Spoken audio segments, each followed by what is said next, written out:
नमस्कार दोस्तों बिहार में मची सियासी हलचल के बीच महाराष्ट्र में भी उथल पुथल शुरू हो गई है। देखने को ऐसा लग रहा था कि महाराष्ट्र में सब कुछ ठीक हो गया है, एकनाथ शिंदे भी खुश हैं, फडणवीस भी खुश हैं, अजीत पवार भी खुश हैं, लेकिन ऐसा दोस्तों है नहीं। असल खबर क्या है दोस्तों? असल खबर यह है कि अजीत पवार भी फडणवीस से नाराज हैं, एकनाथ शिंदे भी फडणवीस से नाराज हैं और अब तो भारतीय जनता पार्टी के नेता भी फडणवीस से खफा हो गए हैं। आखिर ऐसा क्या हो गया है कि फडणवीस विदेश के दौरे पर हैं, एकनाथ शिंदे अपने गांव में हैं और अजीत पवार नाराज हैं? क्या हो रहा है महाराष्ट्र में, सबसे पहले आप वो समझिए और उसके बाद मैं आपको बताता हूं कि महाराष्ट्र में और क्या क्या होने वाला है।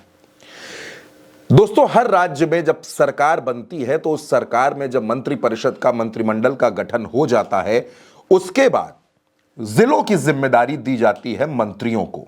यानी ऐसे मंत्री जो उस जिले के लिए प्रभारी होंगे, उत्तरदायी होंगे, जवाबदेह होंगे। वो ये तय करेंगे कि जिले का प्रशासन ठीक से काम करे, जिले में विकास कार्य हों और विकास कार्यों पर निगाह भी रखेगा।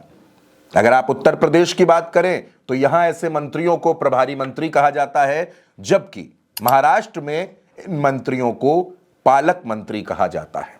और अब पालक मंत्री के मसले पर ही पॉलिटिक्स गर्म हो गई है। कैसे, वो मैं आपको बताता हूं। दोस्तों, जब पालक मंत्रियों के चयन की बात आई तो नासिक और रायगढ़ ये दो ऐसे जिले हैं जो एकनाथ शिंदे के गढ़ कहे जाते हैं, इनके दुर्ग कहे जाते हैं।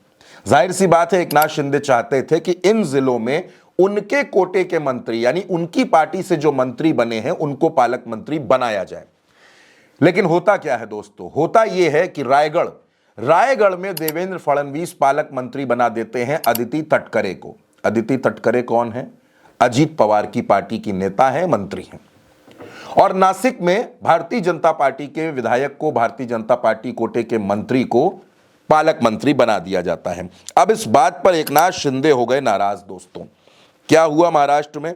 जब नाराज हो गए तो इतनी ज्यादा नाराजगी बढ़ी कि आनन फानन में देवेंद्र फडणवीस को इस फैसले पर रोक लगानी पड़ी और यह कहना पड़ा कि अभी फिलहाल पालक मंत्रियों की नियुक्ति रोकी जाती है। अब इसके अलावा अजीत पवार के साथ क्या हुआ? अजीत पवार के कोटे के दो मंत्री हैं दोस्तों। एक का नाम है हसन मुशर्रफ। हसन मुशर्रफ मंत्री हैं दोस्तों, और इसके साथ साथ हसन मुशर्रफ बाबा साहेब पाटिल ये सहकारिता मंत्री हैं और हसन मुशर्रफ चिकित्सा शिक्षा विभाग के मंत्री हैं। इन्होंने अपने अपने विभाग में कुछ फैसले लिए। वो फैसले फडणवीस साहब को नागवार गुजरे तो उन्होंने उन फैसलों पर रोक लगा दी और कहा कि फिलहाल ये फैसले लागू नहीं होंगे। अब इस पर अजीत पवार नाराज हो गए। अजीत पवार ने कहा कि जब कोई फैसला ले रहे हैं तो आपसी सहमति से ने, मतलब हमसे सहमति ले, शिंदे साहब से सहमति ले, सरकार हम तीन लोग मिलकर चला रहे हैं, तो क्या हम सिर्फ नाम के डिप्टी सीएम हैं?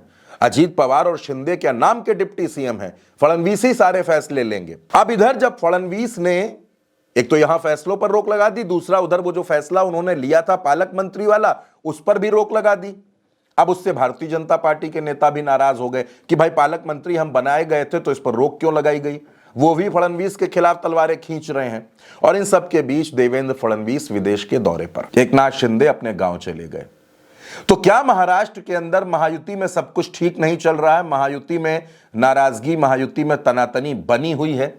आखिर इस बात को कैसे समझा जाए? दोस्तों, अगर आप मोटे तौर पर देखेंगे तो करीब करीब 2 महीने का वक्त महाराष्ट्र में पूरा हो गया है भारतीय जनता पार्टी को जीते हुए।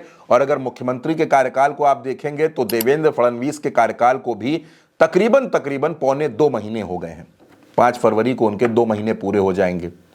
हर किसी को लग रहा था कि महाराष्ट्र में सब कुछ ठीक हो गया, सरकार अच्छे से काम कर रही है। लेकिन सैफ अली खान के घर पर जो हमला हुआ उसने भी कई सवाल खड़े कर दिए, क्योंकि गृह विभाग देवेंद्र फडणवीस के पास है और ऐसे में ये सवाल उठेंगे। जब बाबा सिद्दीकी की हत्या हुई, बाबा सिद्दीकी का मर्डर हुआ, तब भी गृह विभाग फडणवीस के पास था। सलमान खान को धमकियां मिल रही थी, गृह विभाग फडणवीस के पास था। तो क्या देवेंद्र फडणवीस गृह विभाग को नहीं संभाल पा रहे हैं? एकनाथ शिंदे लगातार ये विभाग मांग रहे थे, उनको नहीं दिया गया। अब संजय राउत ये दावा कर रहे हैं कि एकनाथ शिंदे की पार्टी में खुद बड़ी टूट होने वाली है। उनके 20 विधायक उनका साथ छोड़कर एक अलग गुट बनाने जा रहे हैं। उसमें नाम भी आ रहे हैं सामने कि उदय सामंत की अगुवाई में 20 विधायक एकनाथ शिंदे का साथ छोड़ देंगे। कुल मिलाकर के महाराष्ट्र के अंदर जो सिर फुटौल थी वो एक बार फिर से शुरू हो गई है। महायुति में ऑल इज नॉट वेल, और अब देखना होगा कि ये झगड़ा आगे कहां तक जाता है। फिलहाल दोस्तों इस खबर में मेरे साथ इतना ही। आप अपनी राय हमें कमेंट बॉक्स में जरूर बताइएगा और उल्टा चश्मा यूसी को सब्सक्राइब करना बिल्कुल मत भूलिएगा।